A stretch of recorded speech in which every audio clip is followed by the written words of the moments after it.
Si vous n'êtes pas ambitieux, si vous ne pensez pas que c'est possible, vous n'allez pas y arriver. Donc, il faudrait que vous relevez votre niveau d'ambition pour voir plus grand. Quand vous voyez plus grand, vous permettez aux personnes autour de vous d'inscrire leur rêve dans votre rêve qui est plus grand. Quand vous voyez trop petit, vous fermez les horizons pour vous-même, pour vos familles et pour toutes les personnes de votre communauté qui sont proches de vous. Ouvrez les horizons avec votre niveau d'ambition. Deuxième chose, une fois qu'on est ambitieux, il faut passer à l'action. Donc, moi, c'est ambition, action, mais pouvoir garder la discipline sur le chemin, n'est-ce pas? Garder la discipline parce que les gens commencent, ils commencent à progresser, mais après, ils ne sont pas disciplinés, ils perdent le focus, ils sont sur différentes choses. Il faut le focus, il faut également la patience d'aller pas à pas. La richesse, on passe par l'escalier pour y arriver. On ne passe pas par l'ascenseur. Il faut marquer chaque pas.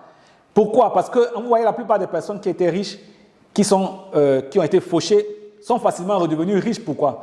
Parce qu'elles avaient pris l'escalier, elles connaissent le chemin. La transformation qui s'était opérée en elles leur donne les capacités pour pouvoir revenir quand elles ont perdu la richesse qu'elles avaient. Et naturellement, il faut rester persévérant parce qu'aucun échec n'est jamais définitif.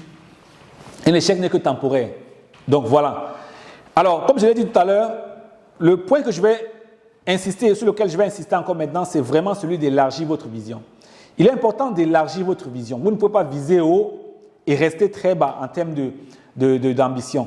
Il faut qu'on soit capable de repousser nos limites.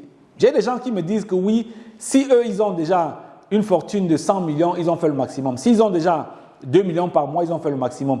Mais ces mêmes personnes se plaignent de voir autour d'elles la misère dans laquelle croupit l'essentiel des personnes, des membres de leur famille ou des membres de leur communauté.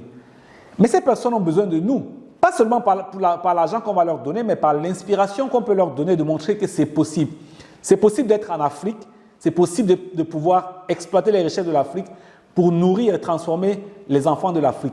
On n'a pas besoin que les gens viennent de 6 000 km d'Occident, de 8 000 km de l'Occident, de 9 000 km d'Asie pour nous montrer. En fait, vous venez montrer qu'on peut s'enrichir en Afrique. Alors que nous sommes là en train de se plaindre à perpétuité, n'est-ce pas?